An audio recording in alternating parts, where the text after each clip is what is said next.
इस क्वेश्चन में हमें एचसीएफ निकालना है इस 2 नंबर का, लेकिन एचसीएफ हम पता करेंगे यूक्लिड्स एल्गोरिदम के जरिए। लेकिन आगे सॉल्व करने से पहले मैं आपको ये रिवाइज करा दूं कि यूक्लिड्स एल्गोरिदम क्या होता है। तो यूक्लिड्स एल्गोरिदम, जैसा कि मैंने आपको बताया था कि कोई भी मैं इस तरह से नंबर सपोज कर लीजिए ले लेता हूं और मैं इसे अब 2 से डिवाइड करता हूं। तो ये वाला जो पार्ट है ये हम A कहेंगे और इस वाले पार्ट को हम B कहेंगे और इस वाले पार्ट को हम Q मतलब क्वोशंट और इस वाले को रिमाइंडर। अब इसको हम किस प्रकार से लिख सकते हैं? तो हम लोग इसको कुछ इस प्रकार से लिख सकते हैं, A is equal to BQ plus R, और A की जगह पर हमारे पास क्या है 11 और B की जगह पर क्या है 2, Q की जगह पर 5 और रिमाइंडर के जगह पर है 1।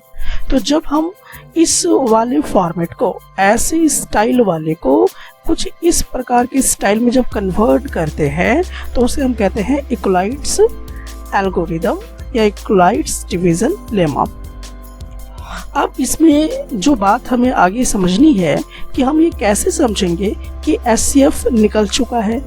एचसीएफ निकल चुका है, इसके लिए हम लोग एक कॉन्सेप्ट यूज करेंगे कि जब तक आपका रिमाइंडर 0 ना आ जाए तब तक आप कंटिन्यू आप लॉन्ग डिवीजन मेथड करते चले जाइए, और जिस समय रिमाइंडर 0 आएगा और जिस डिवाइजर की वजह से आएगा, जिस डिवाइजर की वजह से रिमाइंडर 0 हो जाएगा, वही डिवाइजर हमारा क्या कहलाएगा?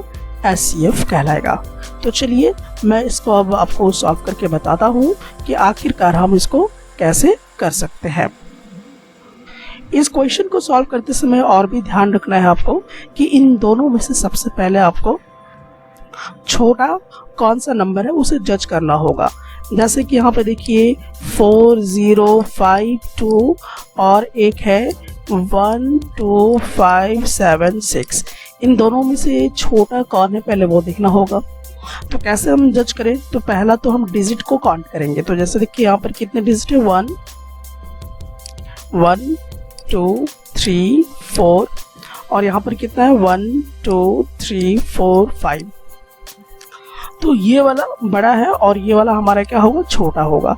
तो पहला तो हमें ये डिसाइड कर लेना है। अब हम इसे सॉल्व कैसे करेंगे? तो पहले लॉन्ग डिवीजन मेथड आप कुछ इस प्रकार से लगाइएगा और इसे आपको करना है रफ में।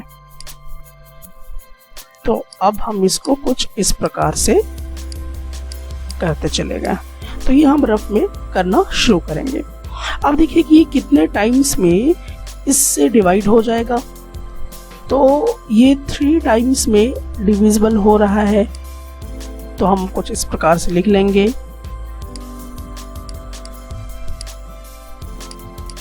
अब इसे हम सब्ट्रैक्ट कर देंगे तो ये हो जाएगा 0, यहाँ पर 2, यहाँ पर 4। अब ये जो है, अब ये तो हमने लॉन्ग डिवीजन मेथड किया ना। अब इसे हमें क्या करना होगा? यूक्लिड्स एल्गोरिदम के स्टाइल में लिखना पड़ेगा। तो हम इसको कुछ इस स्टाइल में लिख सकते हैं, यानी कि ये जो हमारा A है 12 5 7 6 इस प्रकार से लिखेंगे। और मल्टीप्लाई हम किसको किसको कर रहे हैं? तो मल्टीप्लाई हम इसको और इसको कर रहे हैं।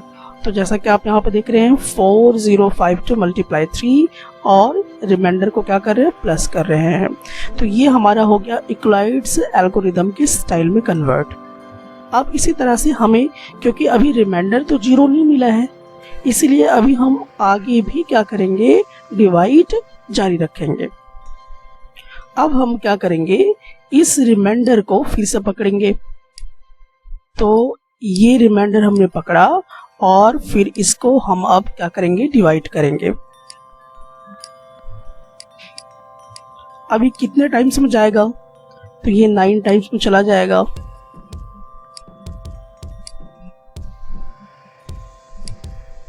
तो मुझे कुछ इस प्रकार से मिलेगा।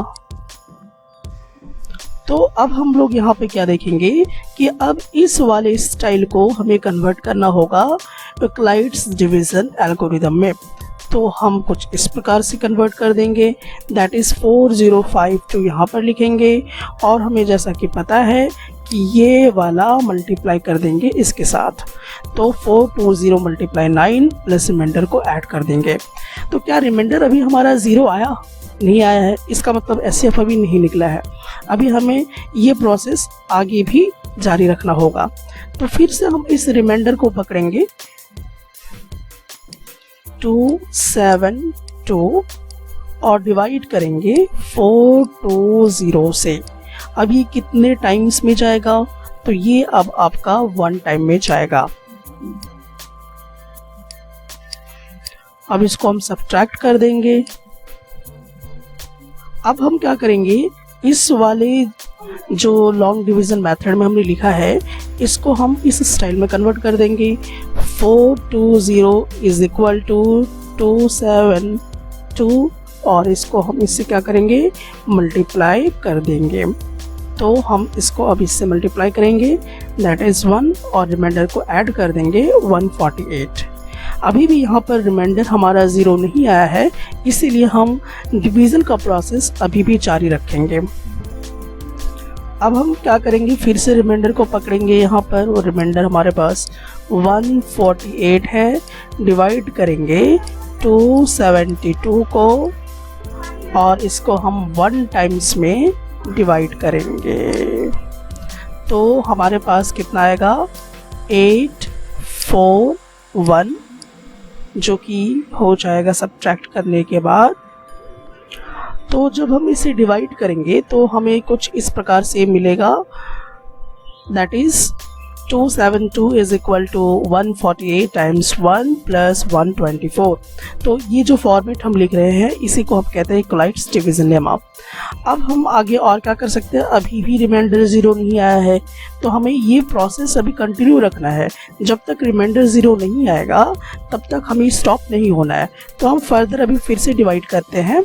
तो हमारे पास इस बार क्या हो जाएगा, 124 को डिवाइड करेंगे 148 से और ये कितने टाइम्स में जाएगा, तो ये भी आपका 1 टाइम्स में चला जाएगा, जो कि कुछ इस प्रकार से मिलेगा।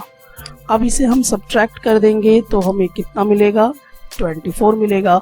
फिर से हम इसको क्या करेंगे, रीस्टेटमेंट करेंगे, इस स्टाइल में लिख लेंगे।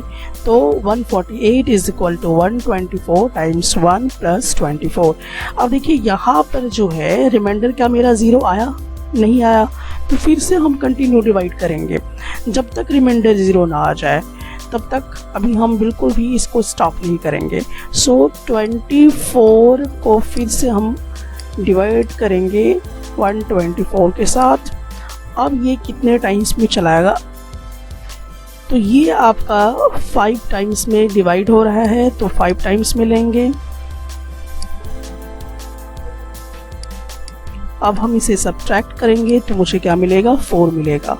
अब इसे हम फिर से रीस्टेट कर लेंगे कुछ इस प्रकार से, 124 is equal to 24 times 5 plus 4। क्या अभी भी रिमाइंडर 0 आया, नहीं आया।